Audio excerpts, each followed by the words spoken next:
Hey guys, so this is going to be the last one in this outfit. I think I'm good. I think I've gotten most of it out, but I wanted to add this last part of the video.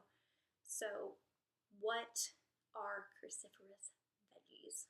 And how to deal with some of the negative side effects that come from any diet, because there are different nutrients and different minerals, and there can be side effects on ketogenic diet that cause people to quit. And I want you to feel as good as I freaking feel on this diet, so I'm going to give you the tips and tricks that I can. And as this video goes onto the internet and there are more questions about other potential downsides, like why keto isn't working for you, please put it in the comments below and I will address it as I learn more, because that's why this channel is called Hunting for Healthy, because I am always reading articles and I'm always researching and I'm always trying to find out things that benefit me and my health as science industry changes, because they're always discovering new things. And I may not have experienced a side effect of keto that you have, and I would not have researched that because it did not apply to me, but I will for you if you want me to. It was a really long intro. I have my phone out because I wanted to read to you cruciferous vegetables to establish veggies that you should be eating, and also to encourage raw veggies. So, broccoli, cabbage, cauliflower. Kale is so gross. Please. Ugh, I can't have a kale salad. It's so nasty. James hates it too. So I bake it into my food. I add it to our pico and our taco salad. I like to put it into our queso when I make it with our bell pepper chips. I put it on everything. I have a Chili's quesadilla explosion salad. You can put it on there. If you wanted to put it on the shrimp scampi video that I've made, put it on there, toss it in some parsley. The flavors of our foods are so rich that it's going to cover the nastiness of kale. Rant over about kale. Brussels sprouts. I will share recipes, or I already have some up, of Brussels sprouts. I will link them because I hated them, but they are a superfood that is not mentioned very much, and they have amazing, along with asparagus, even though it makes some things smell bad.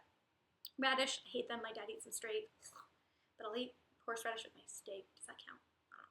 Turnips. I have made a scalloped turnip, sort of, instead of potatoes, because the root still pretty starchy, so I'm kind of like, and it has a onion type flavor, so I wouldn't recommend that. Maybe like chop it up into some other stuff. If you want a turnip video, I'll look it up because I always like trying new things. And then those are the first ones that came up with Wikipedia, as far as that goes. Collard greens, mustard greens. I can never say this one. Kohlrabi. I hate that word. And yeah, I ate carrots too. So don't eat corn. It's GMO. It's bad. Don't eat soy, it's also bad. Don't eat potatoes, they're too starchy. I've said that in other videos, I'm just gonna reiterate that here. So other side effects with keto. Some people, when they switch to a ketogenic diet, can't get keto adapted, so they're not exactly burning the fuel source like they want to be. They're still, because protein, if you have too much protein, can turn into glycogen, and then it will throw you out of ketosis. So that's why I said moderate or low amounts of protein, because you don't wanna throw yourself off, which I think it's a little bit harder than some people talk about, but if you are like a bodybuilder and somebody who's really used to a lot of protein, and you're going to go to the store and pick up ground beef or lean chicken or whatever, and you don't have the fats in the meat, you're totally screwing yourself on this diet, so don't do that, please. I've actually been using anything I wanted fried chicken I just fry fish now, or if it was a chicken enchilada, I would make it a fish enchilada, or cut it with both so there's more fat and you save money, because chicken is cheaper than fish. That's just how I do it. So just to throw that out there. And then a lot of people have issues with lethargy and not feeling so good, and that has to do with mineral consumption. So in carbs, it holds onto your water, and it has a lot of sodium and a lot of electrolytes, and you could get Gatorade, but that has a lot of sugar in it, and I wouldn't recommend that. So my whole thought is that you should I add Himalayan pink salt to my water directly. I sweeten it with stevia and lemon, because lemon helps cleanse. And if you have bowel issues, runs in my family, and I have been really open with on here, which is probably TMI for some of you, but hey, life happens. So I do that, and that really helps. Apple cider vinegar, that's a big one too. And then so you want to add that, and then potassium and magnesium. So the big three.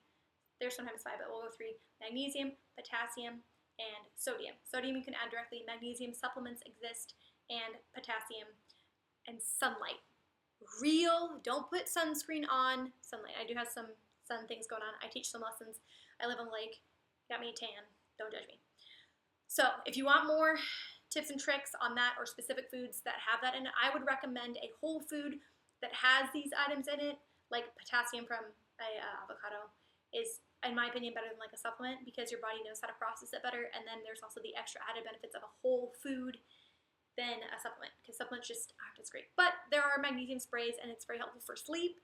And then Himalayan pink salt in my water is great. Please do not use iodized salt. Yuck. Just yuck. Okay?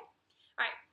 That is it for how I can tell you guys how to deal with fatigue and keto flu and eating the wrong veggies and throwing yourself into ketosis. I think those are the big ones on this, and I'm making this video too long. Subscribe for more weekly videos. Comment below on more problems that you might have with keto, and I would love, love, love to help you because I'm just passionate and love this stuff. If you want to see more crazy recipes, I will provide links, and tell me something you think I cannot make. Follow me on Snapchat to see cute animals, fit tips, Instagram, Facebook, you know the usual. Everybody says the same thing. Thank you so much for being here. I'll see you guys next time. Hope you enjoyed this series of ramble.